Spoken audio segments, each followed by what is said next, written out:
I decided that I wanted to work with the sea shepherd because I got into direct action.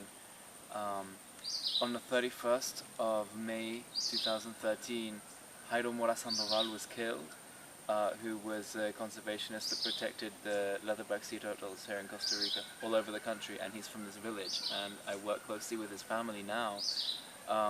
Because myself and a colleague that I made in November that year both brought to Costa Rica from different countries because we were very moved by that story.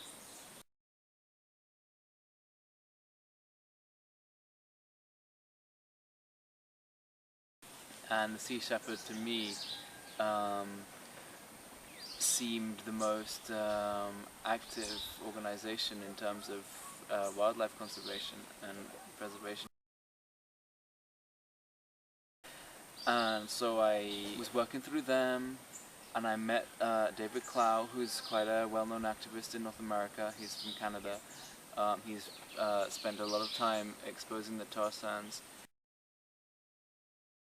Since he and I have, well, for the last 4 years, have been trying to establish this project here and on various beaches along the Caribbean coast of Costa Rica, where the leatherback turtle is most endangered and nests most frequently.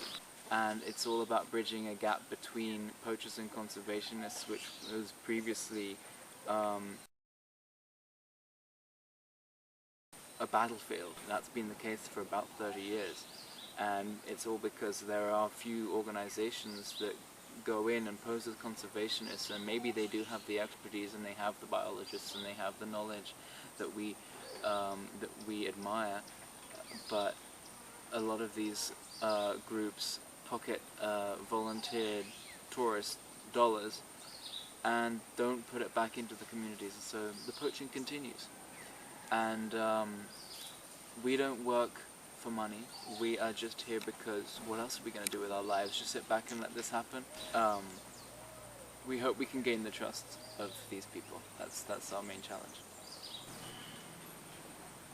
I was inspired to start my own environmental organization when I realized that I've been here for 4 years investigating something.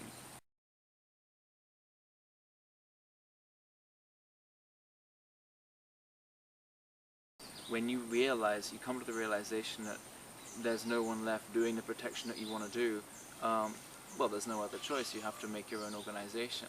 In general, we have those skills, and so do many people. There is a local government, and they work with their own groups. They have people people represent various organizations within this village, and they get together, and there is a little bit of division, and there are setbacks, as there are in any community. It's not quite like we fantasize about Zapatistas and everything. It's not quite the same, because they are still depending upon approval from the Ministry of the Environment in order to work. We need a permit even to film on the beaches. Working here, the biggest success that I've had is really laying the foundations for what is yet to come. It's working with the people that are most affected by the problem, and that's a sentimental thing. Myself and my colleague do not intend to get involved in the community's politics, and that has been the biggest setback so far. If that can resolve itself, and hopefully next year we'll be in a better position as well, but without those concerns, we can get out on that beach and save those turtles, and either way we're going to have people coming, and if people like yourself continue to be a part of this, then I think we have a chance. So my name is Felix, and I am behind an organization called Defend Your Beloved, and to find out more about it, just go to defendyourbeloved.com, and we have our social media profiles as well, and we're documenting the work that we're currently doing. We're currently investigating the nesting patterns of the leatherback sea turtle. We're out on the beaches every morning, checking the marks and the nests and identifying them, recording the dates in order to predict when they are going to hatch. And it's hands-on conservation stuff, and it's a grassroots way of doing it, because there have been previous organizations that have done it with experts, and we do work with experts, but at the same time we don't have the full cooperation of all the parties involved.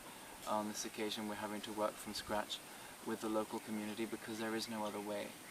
And if you want to learn more about that, then head over to the website. And if you want to volunteer with sea turtles in Costa Rica, then this is the place to do it.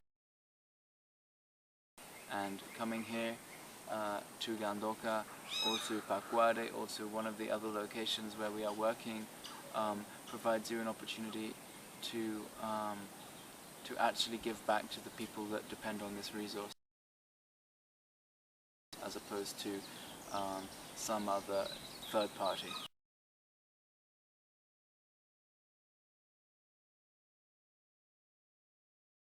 To the beach.